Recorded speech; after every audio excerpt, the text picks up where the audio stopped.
Jake Paul made quick work of Ben Askren, knocking out the former UFC fighter within the first round on this vicious punch. Welcome back, everybody. I'm Dr. Brian Sutterer, and this is your #1 source for learning about the unique medical side of the world of sports. We'll take a look at what happened in the fight here and talk a little bit about concussions. Plus, I want to address everything that Jake Paul has been involved with, the controversy of his CTE comments. As always, if you enjoy learning about this unique side of sports, please consider subscribing to the channel. Hit that thumbs up button if you learned something here, and let's get started. This was the punch where the knockout occurred, and if we think about what happens with a concussion, it's all about acceleration and deceleration. Initially in this position, Ben's head is relatively still, but then as Jake's right comes around here, as that punch is delivered, we get this very sudden, very quick acceleration with this rotational component of Ben's head. It's not exactly the pure power of a punch that can cause a head injury like this, as much as it is the way that basically the skull and the brain and brainstem within it are affected because of the rapid position change. So within just a matter of milliseconds here, Ben's head goes from being very still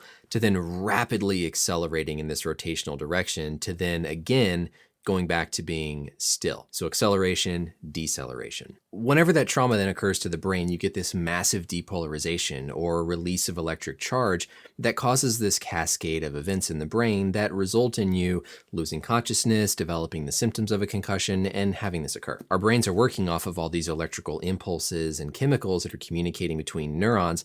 And whenever this blow comes in, everything basically discharges all at once and then causes this resetting of the brain that kind of is why we have this gradual recovery after you come out of getting hit like this. Next, we'll talk about why that acceleration and deceleration causes this sequence in the brain. But first, I want to give a shout out to the sponsor of today's video. Today's video is sponsored by Golf King, a realistic multiplayer mobile golf game that I've been having an absolute blast playing. I've been bit by the golf bug lately. I think it's the weather's getting nicer outside, the Masters just finished up, and Golf King World Tour has absolutely scratched that itch of having a really fun golf game to play on my phone. You play on a wide variety of 3D, realistic, gorgeous golf courses. The super straightforward controls allow you to make astounding shots with the various drivers, woods, long irons, short irons, wedges, rough irons, sand wedges, putters. They've got all of it covered. You can enjoy playing as star golfers from all around the world with Golf King. And if you find me on there, I'm Brian MD if you want to try to challenge me. If you click the link in the description and then enter your username, you're going to get 1 free elite pack and 5,000 coins. This is going to help you upgrade your equipment and just make it a more fun playing experience. So if you're ready to compete against star golfers from all around the world, including myself,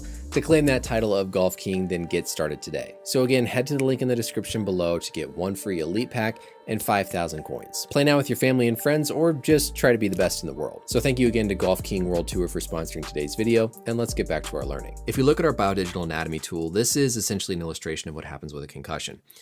Our brain and spinal cord are floating around in this cerebral spinal fluid that kind of cushions and absorbs some of that impact within our brain, as well as provides some nutrients and other key functions.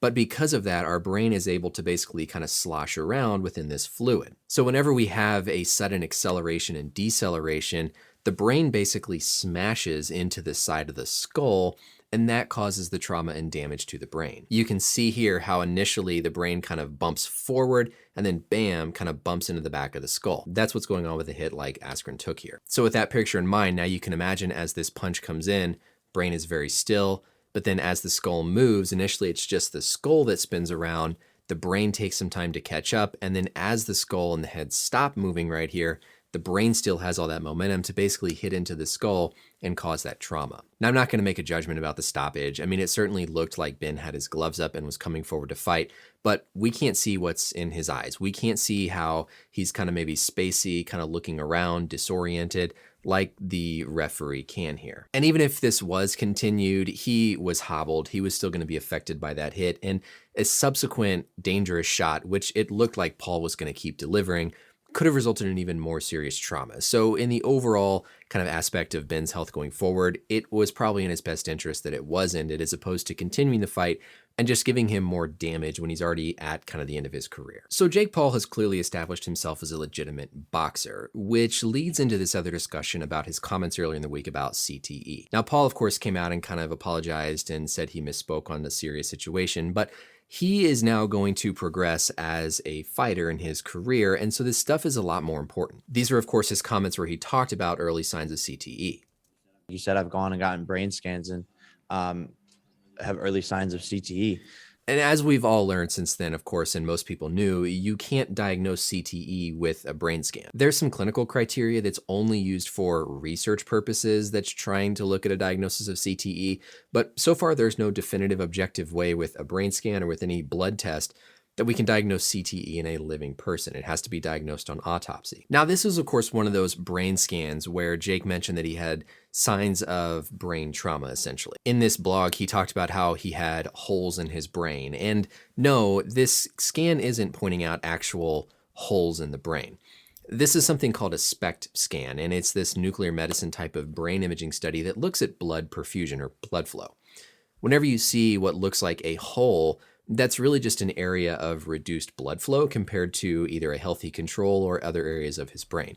So it's not like there's a structural hole in his brain. It's just an area that has lower blood flow compared to the rest of his brain. And this is not something that's specific for brain trauma or specific to brain trauma from fighting. These types of holes, so to speak, can be seen in people who have severe dementia from other reasons, and even in people who are chronic alcohol users. So this scan in no way is something that we can say is a sign that he's got brain damage from fighting. But where this gets concerning is in the rest of this video, Paul talked about how he's been having memory difficulties, mood swings, temperament issues, that he thinks is related to his boxing. Where I struggle with this is we hear his comments about CTE and we immediately blow it off as he's just using this for clout, he doesn't know what he's talking about, and so we kind of ignore all these other symptoms that he might actually be having. It's certainly possible that he really is having those symptoms he's describing of memory difficulties, mood swings, temperament issues. Whether or not it's related to his boxing and fighting is an unknown question. But if Jake is going to be a serious